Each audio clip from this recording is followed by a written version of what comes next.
The kettle had just finished humming. I stirred honey into my mug's second cup of the morning when my phone lit up on the counter. Brielle. That alone was enough to send a sharp twist through my stomach. She never called before noon. I swiped to answer. Hey, everything okay? There was a pause. She's gone, Brielle said quietly. Mom passed about 20 minutes ago. I pressed the spoon too hard against the inside of the mug and heard a crack. My hand froze. The smell of Earl Grey, sweet and sharp, filled the space between her words and mine. She just stopped breathing, Brielle continued. The nurse said it was peaceful. I was sitting with her. My voice didn't come right away. When it did, it sounded far off, like it belonged to someone else. I'll book a flight. Today. I'll be there tonight. Okay, Brielle whispered. I'll take care of things here. The door behind me swung open. I didn't need to turn to know the stride belonged to Rowan Thorne. I tucked my phone closer to my ear and turned away. I'm coming home, I told Brielle as calmly as I could. I promise. When I ended the call and slipped my phone into my blazer pocket, Rowan was already watching me. You all right? He asked. I nodded once. My mother just passed. He blinked. I'm sorry, it sounded mechanical. Polite but distant. You should come to my office. We've got a situation. My heart hadn't even caught up to my body yet.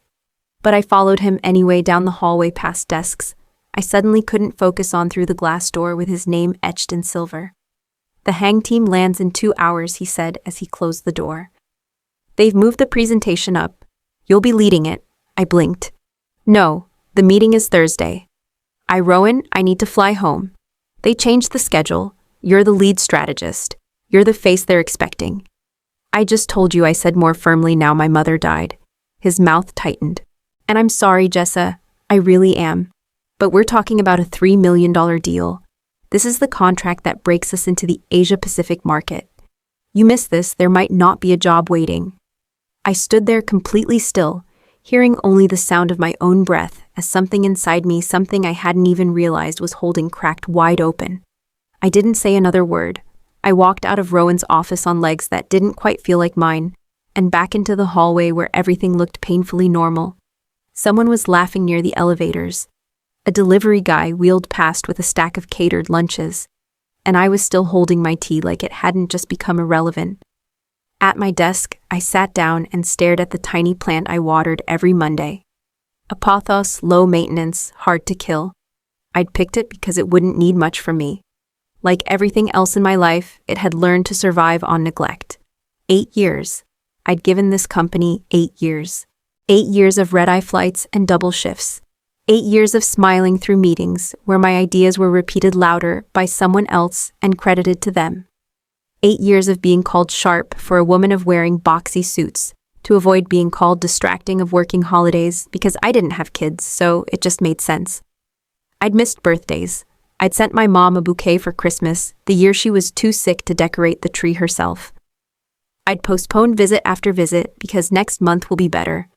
The last time I saw her, I spent most of the visit on email, huddled in a corner of the hospice room, taking client calls while she watched Wheel of Fortune with Brielle. Rowan didn't break me with his words. He revealed that I'd already let this place shape me into something unrecognizable. I picked up my phone again and stepped into the hallway. No one noticed. Of course no one noticed. I ducked into an empty meeting room and called Brielle back. Hey, she said, voice thick. I'm still coming. There was a pause. Are you sure? I don't know how yet, but I'll be there. She didn't ask anything else. She just said, okay. I hung up and leaned against the wall. For the first time since I'd gotten the call, my hands stopped shaking. Not because anything was fixed, but because I'd made a decision. I didn't cry, I didn't scream. I didn't need to. I just stood there letting the hum of the fluorescent lights wash over me.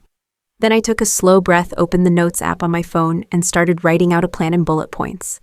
By the time I stepped back into the hallway, I knew exactly where I needed to go first. Mina's office was 2 doors down, and if there was one person who might help me pull this off, without asking why, without blinking, it was her. Mina looked up from her screen as I walked in without knocking. Her eyebrows lifted slightly, then furrowed when she saw my face. You okay? My mom died this morning, I said. It came out flat, not as a confession, but as fact. Rowan knows. He's still sending me to lead the hang meeting. Her mouth fell open. You're kidding, I shook my head. That's disgusting.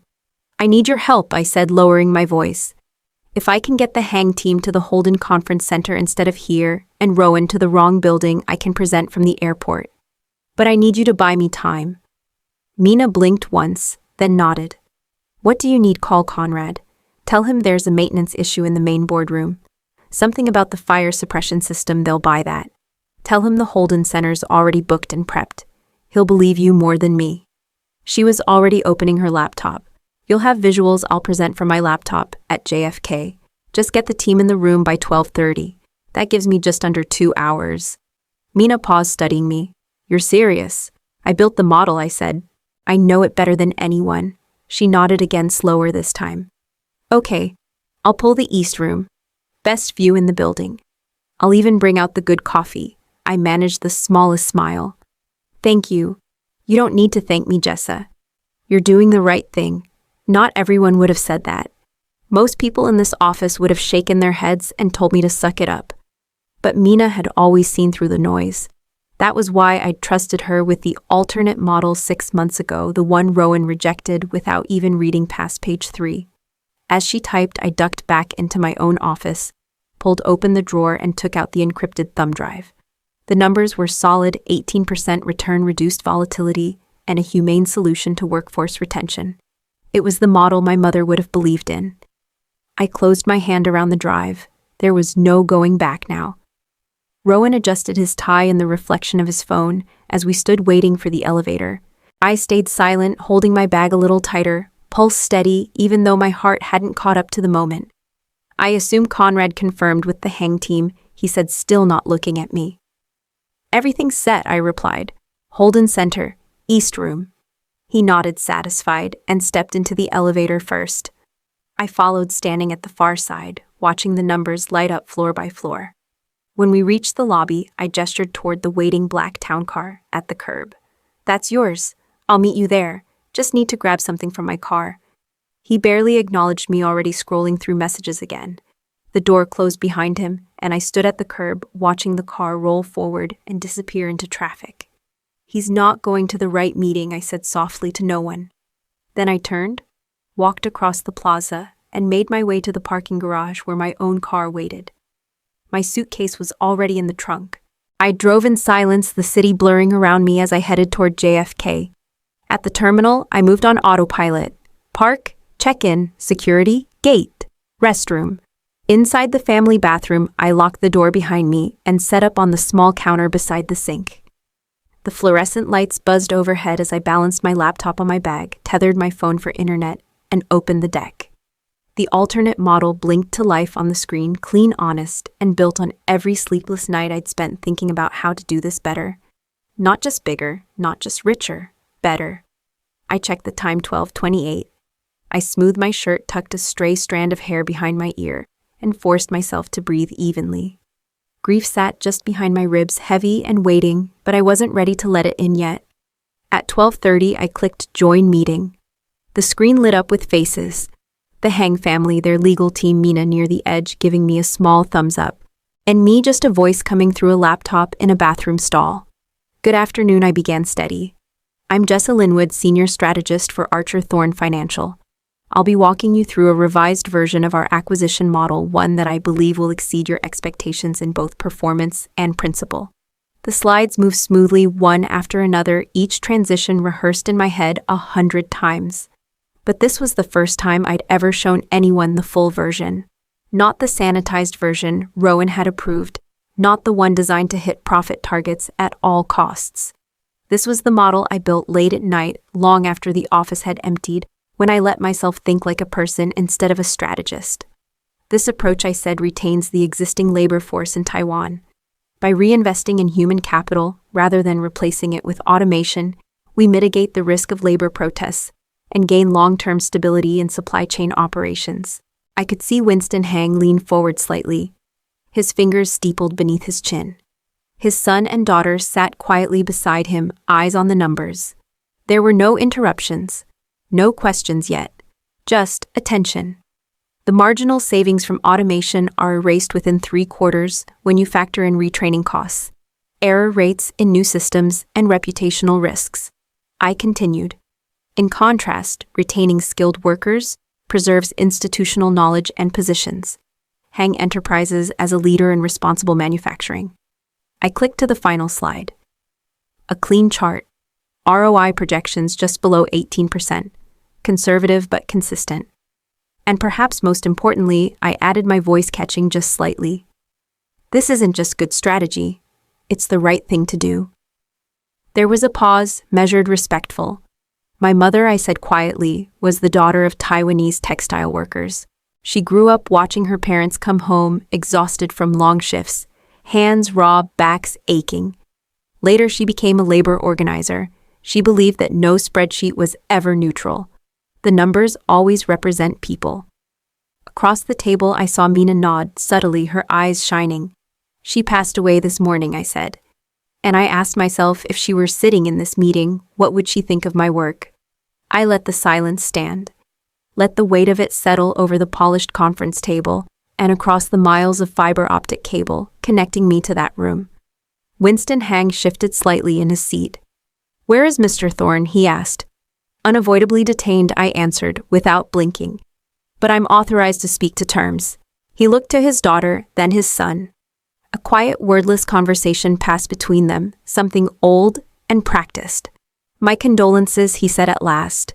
"My own mother worked a sewing line until her hands couldn't grip the needle. She used to say that dignity matters more than comfort." He glanced once more at the screen. "We will proceed with your model." The relief hit harder than I expected. I nodded once professionally, even as something inside me began to shake. "Thank you, Mr. Hang," I said. "Mina will deliver the revised documents immediately." And Miss Linwood, he added, his voice unexpectedly gentle. "Go bury your mother with honor. Business can wait." The call ended. The screen went black.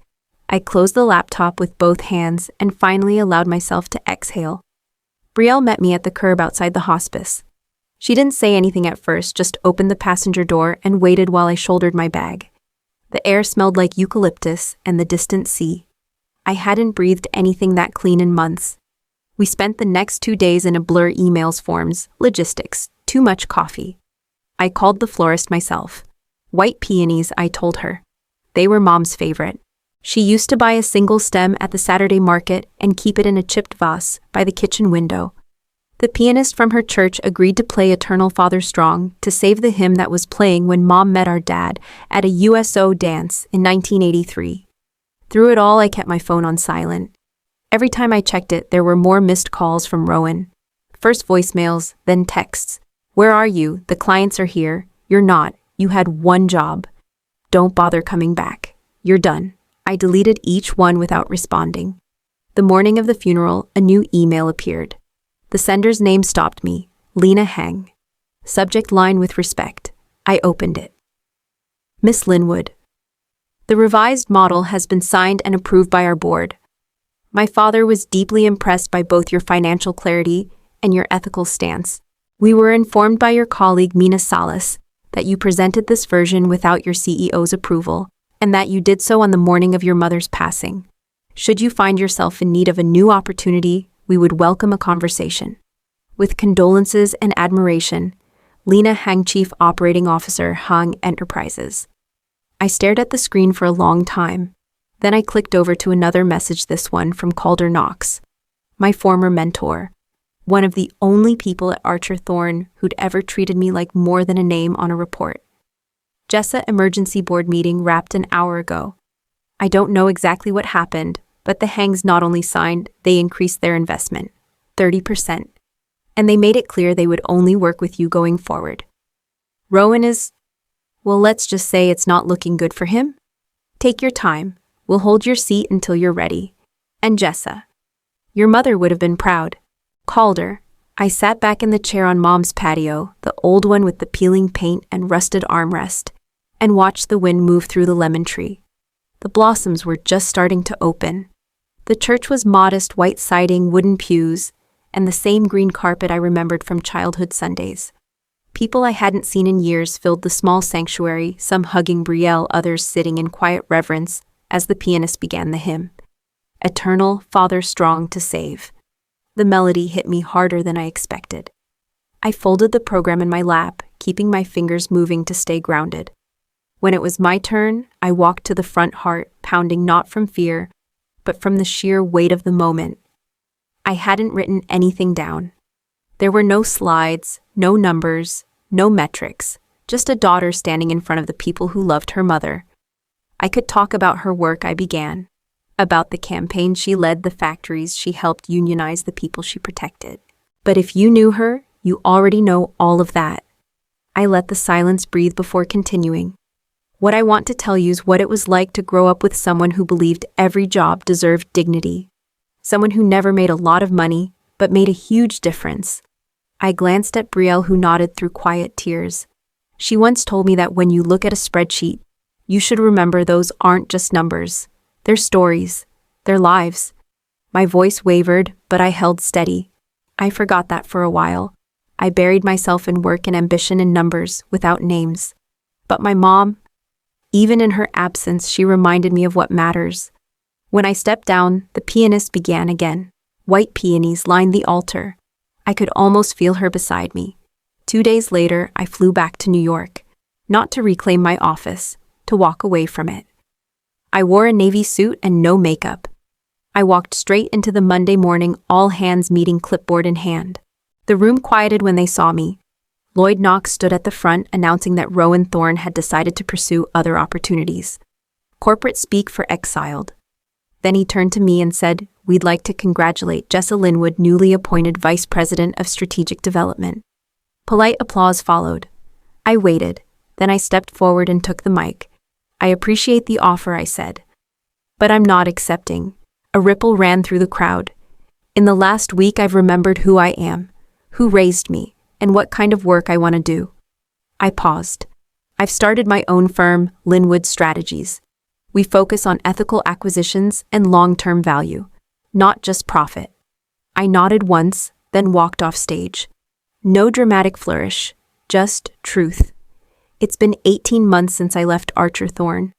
18 months since I walked out of that boardroom with nothing but my name, a thumb drive, and the conviction that I could build something different. Now every morning I unlock the door to a space with no marble floors, no espresso machine humming in the background, just clean desks, open light, and people who know exactly why they're here. Mina took a leap and became our head of marketing. She brings in clients who are more interested in sustainable returns than hollow PR headlines. Brielle runs operations, and though we sometimes argue like sisters do, no one reads a contract like she does. Calder consults remotely, lending his sharp instincts and calm voice to the big strategy calls. He still calls me kid, but only when I've outmaneuvered him. Our firm isn't big. We're not on the cover of any magazines, but we're solvent, we're steady, and we're selective. Hang Enterprises signed with us right away, transferring the full portfolio of expansion projects. That endorsement opened other doors, quiet ones, not flashy. The kind of partnerships that grow by word of mouth, where trust is more valuable than speed. We've turned down twice as many clients as we've taken. If they don't share our values, we politely refer them elsewhere. We don't chase headlines. We chase alignment. There's a photo on my desk, my mother in her union jacket, standing beside a picket line, with a bullhorn in one hand and a clipboard in the other. She's smiling wide. The kind of smile that says she knows exactly who she is. Sometimes, when I'm running late and skipping lunch and trying to fix a broken spreadsheet, I look at her and remember what she used to say. The numbers on the page are always people. I whisper it now and then, like a liturgy. A promise. People said I was reckless to walk away from a guaranteed promotion. They said I was lucky the Hangs offered me anything at all. But luck had nothing to do with it. What I did wasn't safe. It wasn't polished or approved. It was rooted. Rooted in the kind of values that don't bend just because the numbers get bigger. We've onboarded 2 more strategists, both women, both brilliant. One of them told me during her interview that she'd never seen a woman in finance lead with both head and heart before. I smiled and handed her an offer letter. We still use the same conference room every week, small circular table, no hierarchy. When we present to clients, we don't hide the costs of doing the right thing. We show them why it matters more. It's not perfect, but it's real, and it's ours.